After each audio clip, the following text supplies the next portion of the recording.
Hello students, in today's video we're going to learn about the WBCs, that are white blood cells, also known as leukocytes.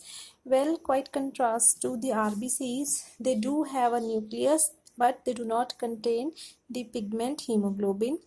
Well, WBCs, they are amoeboid in shape and they produce pseudopodia, with the help of which they can squeeze out through the walls of the capillaries into the tissues. Why WBCs have to do this work? Because they are the soldiers of our body. Whenever they find any germ, any microorganism inside our body, so they just squeeze out to the walls of the capillaries into the tissue so that they can capture that organism and then kill it. So the process of squeezing out to the walls of the capillaries into the tissues by the WBCs, it is known as diapedesis. This definition is quite important from the examination point of view. Now the WBCs, they are basically categorized into two types, the granular one and the non-granular WBCs. As the name implies, the granular are those WBCs that have cytoplasm which contains the granules. Moreover, their granular WBCs, their nucleus is constricted into lobes. It means their nucleus is having some lobes inside it. These granular WBCs, they are further of three types: neutrophils, eosinophils, and basophils. Well, neutrophils are those WBCs that stain with neutral dyes and they have 3 to 4 lobes of nucleus. Like see in this diagram, 3 lobes of nucleus I have shown. Now, what is the function these neutrophils perform? They engulf the bacteria. It means they just capture that bacteria, they eat it, that bacteria, by the process known as phagocytosis. Eosinophils are the WBCs that stain with an acidic dye eosin. These kind of WBCs, they are having 2-lobed nucleus. What function do they perform? They secrete antitoxin, they also engulf the bacteria, and the eosinophils, they are associated with the allergic reactions. If you get a question, name the type of WBCs concerned with allergy, you have to give the answer as eosinophils.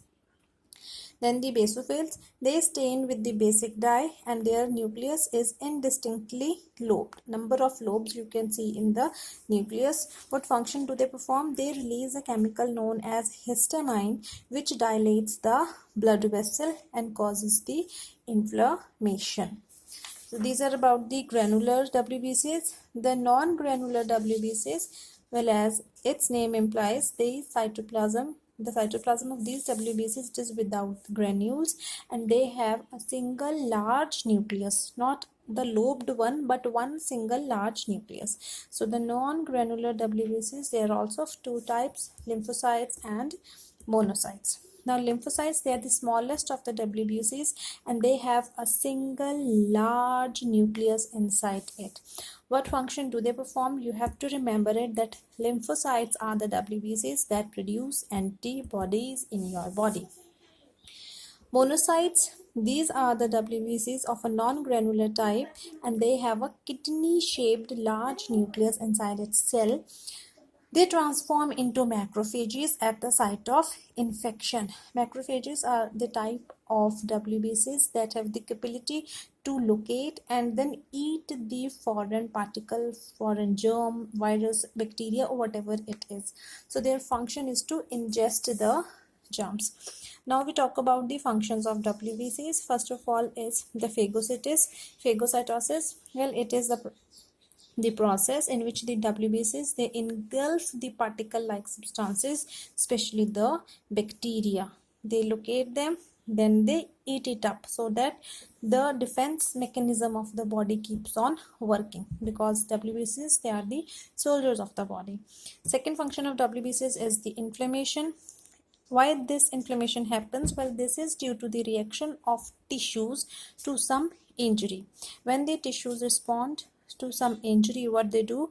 They localize the invasion of germs. Suppose there is an entry of germ in your body, so with inflammation, our tissues, they localize it, they confine it to that particular area.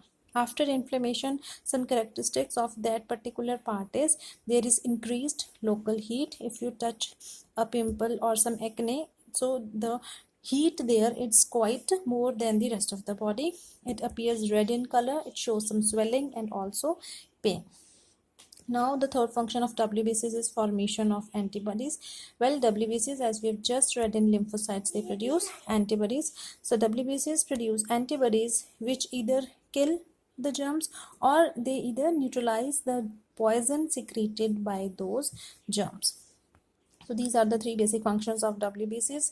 Where these WBCs are produced, they are produced in the red bone marrow, lymph nodes, and also in liver and spleen. Now, if we talk about the average lifespan of WBCs, it's around 2 weeks, more or less 2 weeks. Old and worn out WBCs, they are destroyed in liver. As RBCs, they are also destroyed in liver. Disorders related with WBCs are leukemia, in which the WBC forming tissues, they increase in their number, and the leukopenia, in which the WBC's number, it just falls down abnormally. So this is all about the WBCs. In next video we'll cover the blood platelets. Thank you.